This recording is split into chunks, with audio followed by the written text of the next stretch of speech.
Hi, I'm Isaac Mizrahi, and welcome to my cute kitchen. I have loved ice cream my whole life. It's my favorite food. If I had to be on a desert island, I would have to say I would have like vanilla ice cream with me. My favorite flavor is mint chocolate chip ice cream, which I make with my own mint from my garden that we grow here. And here are some of the leaves which I got this morning and cleaned. Because frankly, you need to let them dry a bit. If you could smell this, you'd be like in heaven right now. The smell of this mint is so nice. It's 2 cups of milk, and that goes in a saucepan. I've memorized this recipe because I make it so often. And it's 1/4 cup of sugar in the milk. I'm gonna take all this mint, and I'm gonna rough chop it.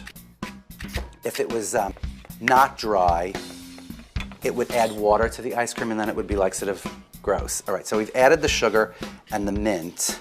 Set at medium heat for a while, right? A little bit higher than medium heat. And now I have to separate eggs, which I'm so terrible at. There. Separate 6 eggs, right? And you want the egg yolks in there, right? And what do you do with egg whites? What do you do with egg whites? Make a delicious angel food cake, right? Then it's 1/2 cup of sugar with the eggs.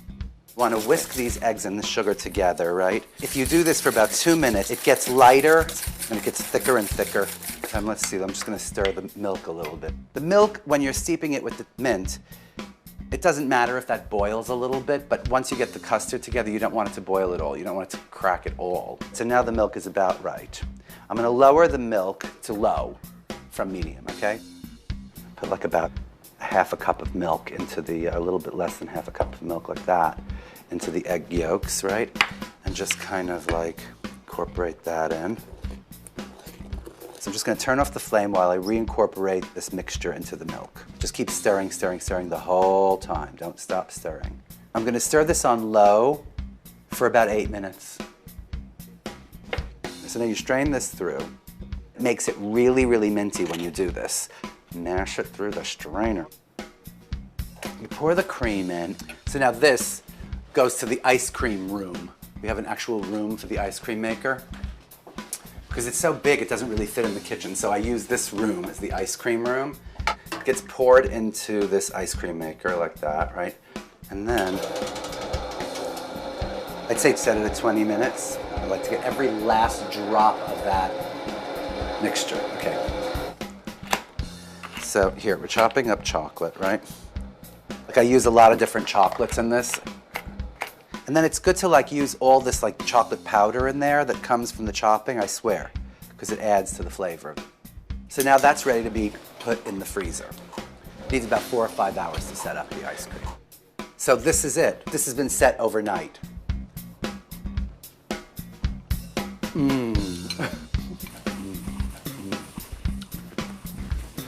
Like, you know, like cartoon characters that lick their faces. Okay, this is so incredibly good.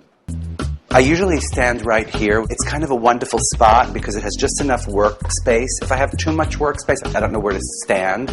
But because this is so finite, I've discovered that I just kind of stand right here and work always here. Also, it has this lovely little prep sink here like that, right? And it goes like that, too. What I like best about my kitchen setup is that I can see the television really clearly from right here where I do most of my work. So I can watch Jeopardy and like sort of make ice cream at the same time. This is my refrigerator here. It's just a plain Sub-Zero. It's a nice big size. And you could go in, but if you open your refrigerator and you show everybody what's in your refrigerator, the mystery is gone. Here's a beautiful knife rack, right? A beautiful knife rack. And look, it has very good knives and lousy knives. I think every kitchen needs a few lousy knives. I love my sink because this water is set hot, warm by these, right? And then there's one lever that turns it on and off. And then this thing, right, this is power, baby. Power, power, power, power, power. Right? It's great. I really love this one thing, and it's disgusting. Here's the thing. It's a grill. It's like one of these infrared grills, and I use it constantly. Once a month, this gets cleaned, but you can't clean it every time you use it. You just can't. And plus, you can never really fully clean it because it's a grill. It's like a cast iron skillet or something. You have to live with a little dirt, you know, and it's kind of like a great life lesson for me at the moment. Here's my hood. You ready? Power. I try not to use the products I've designed in my own kitchen, just because it's like having a picture of yourself on the wall or something. People think you're crazy. and yet there are certain things I can't resist using. Here, I love these. These are the best bowls in the world, even though I designed them. But they really are incredible, these bowls. I have my ice cream in these bowls. These are from Target. They were like $1 each or something. And then, actually, my boyfriend's mother gave us these mugs, which are like so cute. And they are so not me, but I love them so much. They're becoming me. The bread box is a gift from my darling friend Edwina von Gaal. When she first gave it to me, I thought, oh, this bread box, right? I don't like it that much. But then I put it in the situation and I love it so much. This peppermill is something that I love, this peppermill. This thing works so incredibly brilliantly well. I was also given this as a present and I was like, oh, that, right? Because look at it, okay? Look at it. You know, it's not the most pretty object.